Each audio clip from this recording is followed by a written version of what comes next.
Hello, Manchester, and welcome back to Ward 13. We were on a little hiatus because of various issues, including Thanksgiving. I tape on a Thursday. And our guest today is, I was going to say Senator Tim Smith. I think I'm projecting into the future for you. It's let's not count any chickens before they hatch there. State Rep Tim Smith. And I want to congratulate you on your re-election. Thanks. Yeah, and they're going to have some stories to tell, I think, about all the soap opera up in Concord. We had a little drama. But first, I'd just like to read something about what's called the Black Acre homicide. Joe Kelly Lavasser put out a statement on his Facebook site about the murder committed, well, not murder. It was a killing by someone named Stephen O'Neill, and he killed somebody named Chris allegedly. We gotta be careful. He allegedly stabbed Chris Gagnon in the chest one time. He was. Anybody that knows any information on the Black Acre event, Joe would like you to give him a call. His number is 622-7575. That's 622-7575. And as he says, your privacy will be held in the strictest of confidence. Now, I've dealt with Joe. We disagree about practically everything political. Except we have certain enemies in common. And what is it? The enemy of my enemy is my friend. I can tell you that you can trust Joe. So if you do have any information, please contact him. Once again, great to have you back on the show.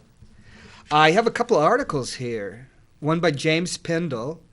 Math adds apples, oranges to get House Speaker. It's about the incredible drama that went on. What was it? Was it last Wednesday? Yep. It seems like it was. It seems like just. It was like 100 years ago. Oh, I know. But last Wednesday, when Bill O'Brien, who many people like to call conservative, but frankly, he's a reactionary, and he is the head of the reactionary forces. You can call them the Tea Party, Liberty, I call them anarcho-libertarians. And it seemed like a done deal that Bill O'Brien had been elected. But see, this is the subtleties that you can help us with. When we heard that the Republican caucus, what would they win? They won almost. Would they win 239 seats? Yeah, I don't remember the exact count off the top of my head, but they're up by about 50 seats. Yeah, and a majority, but it was only 4 votes, right? Yeah, it was very few. Selected O'Brien as their nominee for Speaker. Right. Because, see, there's things that people just don't understand, the intricacies of the House, that everybody gets to vote for the Speaker. So there were 2 nominees. The Republican caucus had their nominee, and who did the Democrats nominated? And they nominated Representative Steve Shurtleff, who served as the majority leader last term and is now serving as the minority leader this term. Right. He's from Pennacook. He's a great guy with a great background. And, we were pretty happy that he'd do a decent job if enough Republicans maybe you don't want to dare to hope with these things, but there's always the 1 in a million chance that enough of the Republicans are disenfranchised by their own caucus's choice that they'll decide to vote for our guy. And a small handful of them did. I don't remember the exact count on the first ballot, but I think it was a whole 7 or 8 Republicans, they broke ranks to vote for Steve Shurtleff for Speaker. But so then it came to Wednesday, which is called Organizing Day. That's when you were sworn in for your second term, and you vote for various, like the clerk. Right. Yeah, Organization Day is a constitutional requirement for the state legislature. We have to get together. Enough of us have to be there in person to get sworn in to make it a quorum for both the House and the Senate. the House elects our officers, the Speaker of the House Clerk. The Senate elects their officers, the Senate President, the Senate Clerk. And then we have a joint session where the Senate and the House come together to elect the Secretary of State and the the State Treasurer. The Secretary of State's elected by the Secretary of State is elected by the state legislature. Huh. I didn't know that. It's a little bit of a constitutional anachronism because it's a professional position, right, not a political position. But when the New Hampshire Constitution was drafted, the feeling was that it's a position of enough power that the appointing or hiring of that person should not be left to one individual. Right. So it's like, all right, well, who do we get to pick this guy? We'll just give it to the legislature. And we'd also keep any type of patronage or yeah, something like it cuts that back on a lot of the nonsense that other states have. And do you even know the Bill Gardner? I'm not even sure what his party is. He's known for his being fair. Yeah, I don't know what his party affiliation is. I think his son is a Democrat. Yeah, I honestly don't remember. I know somebody's mentioned it to me once or twice in passing, but I've never seen or heard any indication, for sure. So in the caucus, Gene Chandler, a former speaker who had then lost the chair because of some ethics problems about 10 years ago, but was seen as he's not much different than Bill O'Brien ideologically, right. I understand, but he was considered a much more reasonable person. Yeah, that's one of the ironies about the whole race for speaker. The three Republicans who everyone was really talking about, well, really there were like five, but the three that were more talked about, Bill O'Brien, Gene Chandler, and Sean Jasper, a couple of days before orientation day, they don't have significantly different outlook on policy. They may have minor, nuanced differences of opinion about how much we should cut taxes by, but they're all Republicans. They all want to, cut taxes. I mean, the regular gambit of Republican policies. Right.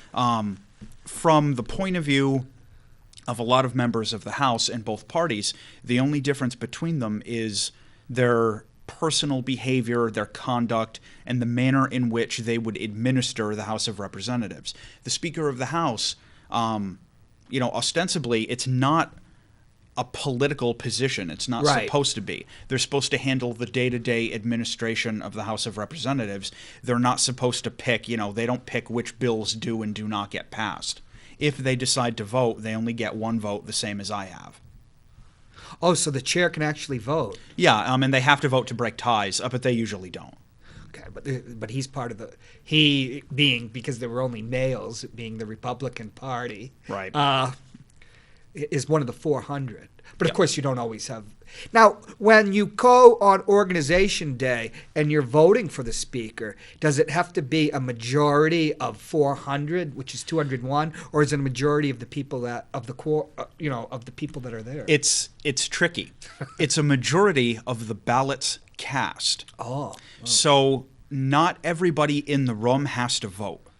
But if they vote, whoever gets elected speaker needs a majority of those votes.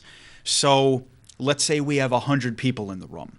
There are 40 votes for candidate A, 40 votes for candidate B, and 20 write-ins. Nobody wins, and it goes to a second ballot because nobody got 51 votes. Right. So, if you cast a blank ballot or a write-in or whatever, it still counts as a ballot cast, even if it was blank. Right. But it doesn't count towards either person.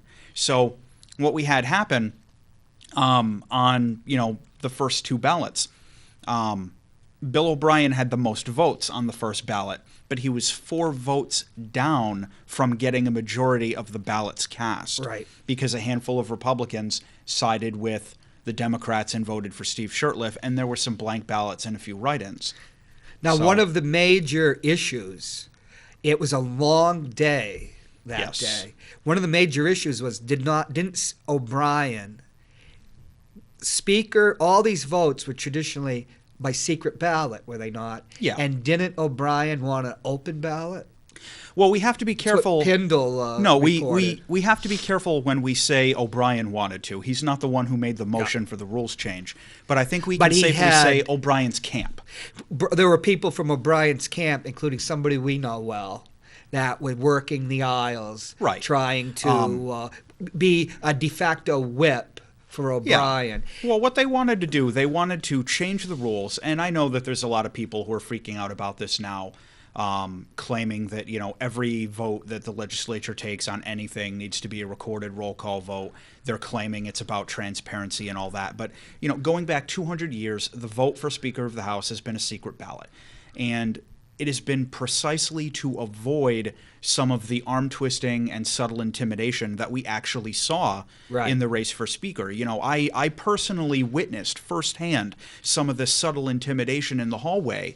Walking back from the Legislative Office building to Representatives Hall, one Republican saying to a freshman Republican, you got to make sure you cast the right way when you vote for Speaker because it's going to be a roll call vote. It's on the record. And if you don't vote the right way, it's not going to look good. A wink's as good as a nudge to a blind man. This is what James Pindle said, hoping to head off any challenge by Sean Jasper, who because Chandler would not run. Correct. It became up to Sean Jasper, became like the consensus candidate of the anti-O'Brien forces.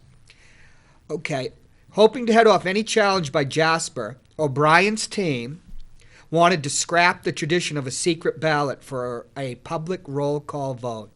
The move backfired because it convinced those from swing seats that while O'Brien said he wouldn't rule as a lightning rod this second time as Speaker, lightning rod being like a dictator, known for punishing his enemies, whether Republican or Democrat, right? Mostly probably Republican, because he had nothing to do with Democrats, did he, when he was Speaker? Here he was up to his old tricks. For them, it might cost them re-election. And also his retaliation. Yeah, the leopard didn't change its spots, did it? No, it didn't. There were some puff pieces in the media, that O'Brien was going to be gentler. I think is a term that they used. Because they don't have a veto-proof majority this time. Correct. Right. I had been hearing rumors with lots of disclaimers there, that the O'Brien camp was making all sorts of promises to freshmen to try and win their votes. That they were committee assignments. Oh well, seating assignments, committee assignments. That they were going to try and write changes into the House rules for how votes were conducted, like the advance notice that has to be given, just so they can kind of stick it to the Democrats. Because that's the main problem with the way that O'Brien ran the House is there is the perception, and, I wasn't a member of the House when he was Speaker, so I'm speaking of perception, not of firsthand experience. There's the perception that the way he conducted the day-to-day business of the House was very vindictive and spiteful towards people who he disagreed with, and that he would use procedure and the bare minimum letter of the rules to disadvantage people he didn't like. My dear old friend, Stevie Valancourt, ran afoul of him. And he's gone now. One good thing that came out of the election, huh? Yes. We will no longer have to suffer through over an hour of hearing what St. Thomas Aquinas thinks about speed limits. And geez, George Lambert's not going to be up there to spice things up, is he? That's true. His state Senate run didn't go so well. Oh, he came within less than 1,000 votes, which is still a defeat. But I thought that Donna Soucy would beat him by a much bigger margin. But Litchfield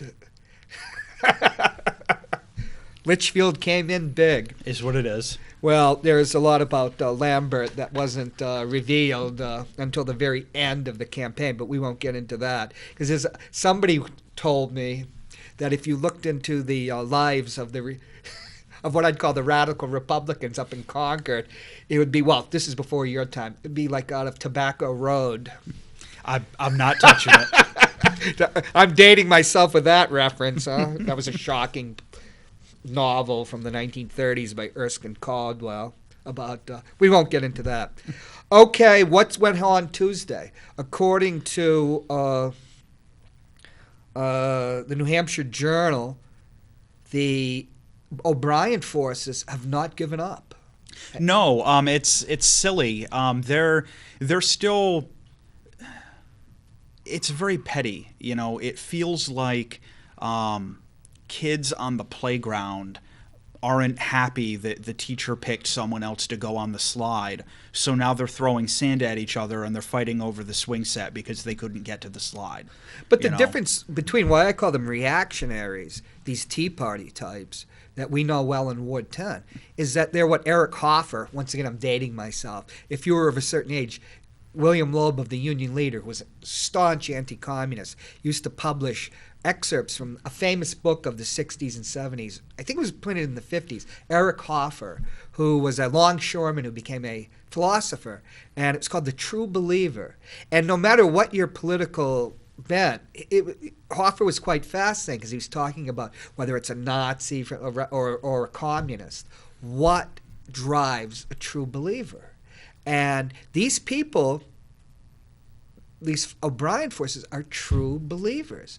It's like they're on a crusade. Yeah, I don't know too many of them too well, so I can't speak to their personal motivations. Well, but we were. I can say very confidently I don't get it. I don't understand what can drive someone to be that spiteful, to be that, for lack of a better term, unsporting. I know people don't talk about sportsmanship in politics, but part of being involved in this stuff is that you have to accept the fact that occasionally your side is going to lose, and you have to be mentally able to process that and to move on and to hope that maybe next time your side will win. We're moving into a term in the House with a Republican majority. I've mentally braced for impact that we, the Democrats, are going to lose a lot of the votes. Right. What I'm not going to do is get all pissy about it and throw a temper tantrum and say, well, if we can't win every single vote, I'm going to pull every trick we can out of the hat to see if we can deny a quorum to the House of Representatives by not showing up. All these ridiculous, silly things. Let's try and rig the rules so that the votes can only be held if the Democrats are there. These sort of like petty, nonsensical things don't even cross my mind as something to do. Well, you're not old enough to remember Watergate, but you were born in like 1970? I was born in 1980. Jeez. That's right. Yeah. You're old enough to be your father. And the Brookings Institution, which is a liberal think tank, I remember when I was at West High School writing about Watergate, that the stunning thing about Watergate was just what you were talking about, that Nixon wanted to suspend the rules of bipartisanship. Right. And bipartisanship is not necessarily just, going across the aisle, which is part of it. But there's the idea that you're in power this year, this term, but next term, it could be the other party that's in power. So you have to treat the other party with respect. Right. And it's like this O'Brien group. It's like, okay, we're just going to negate the 2 years that just went behind, came. And what was incredible is when you have Kelly Ayotte, who I'm sure she very much wants to be reelected to the Senate in 2016. People like Sununu, and I interviewed both Sununu and O'Brien in the spin room after the second debate at St. A's, Republican. They don't like each other. I can tell you that. They're both about the same size, my size, both girth and height, and they don't like each other. And the Sununus came out against O'Brien. A lot of the establishment Republicans did. And, again, That's it's damning not about thing. It is. And again, it's not about the policy, because these guys, they agree that, taxes are too high, spending, they agree on all that nonsense. But where they find the lack of common ground is that lack of just bipartisan cooperation on, hey, can you check your watch and tell me what time it is? No, buzz off. There's that perception that O'Brien was going to conduct the business of the House in a very, unsportsmanlike way. Scorched earth. Yeah, like in he a did the time scorched earth, before. sort of a manner. And I can't say that I know Sean Jasper especially well. I've worked with him on a couple of very minor things, just conversations about bills and stuff like that. And I've seen him in action at the county and on the floor of the House. And while I may disagree with Sean Jasper on policy, and I do, I have strong confidence that he is a man of integrity, and that, when he says something to you or when he does something, it's because he believes it's the right thing to do, not because he believes, it's going to stick it in the other guy's eye, or it's going to give his side some momentary political advantage for a week or something like that. I've seen him go up to the well and challenge people of both parties when they would say things that, he felt were untrue, when they would fight against, like, the county budget, for example. He went out there for over an hour trying to talk people down off the cliff when they were upset about the county budget. And I think that his style and his manner is going to do a lot towards keeping the House running smoothly. And I really don't think it's going to have much of an impact on the bills that get passed or don't get passed.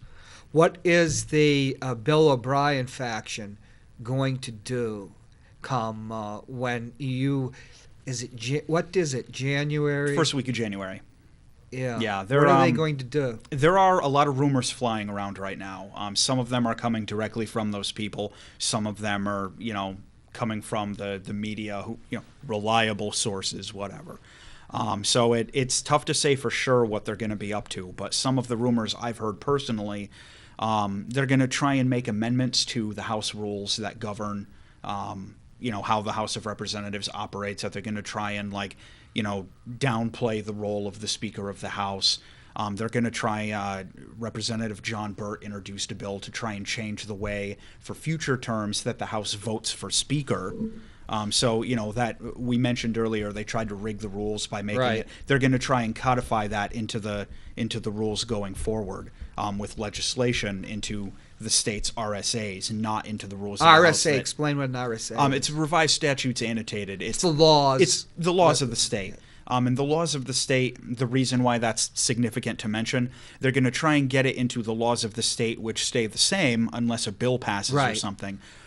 Whereas the rules of the House of Representatives, they change every 2 years, or they can change, because it's the rules of procedure that say, who gets up to speak and, where we park. I mean, that handles the minor minutia of operations on a day-to-day basis. Like how long people how long people have to go get to their seats after the votes are called and stuff like that. That's all in the House rules. That's not a state law. So they're going to try and play games with that or they're rumored to be, going to be doing an amendment to the House rules to try and play with that. Of course, Representative Burt introduced that bill to try and change the voting, get it into the statutes. And I've heard some really comical stories from some of my friends in the Republican caucus, that they're playing all kinds of games within the Republican Party to try and sort of give Sean Jasper, a little bit of a middle finger. Okay. That they're going to try and deny him a seat on the Republican State Executive Council or whatever. Right. Those elections for the state. Yeah, because they're playing games over the minutia of the wording of the Republican Party charter or something like that about how they pick their delegates and stuff. So. Well, Tim, it was good to have you here. I'll be having you back soon. Hope so. And, Manchester, thank you once again for visiting Ward 13. Good night.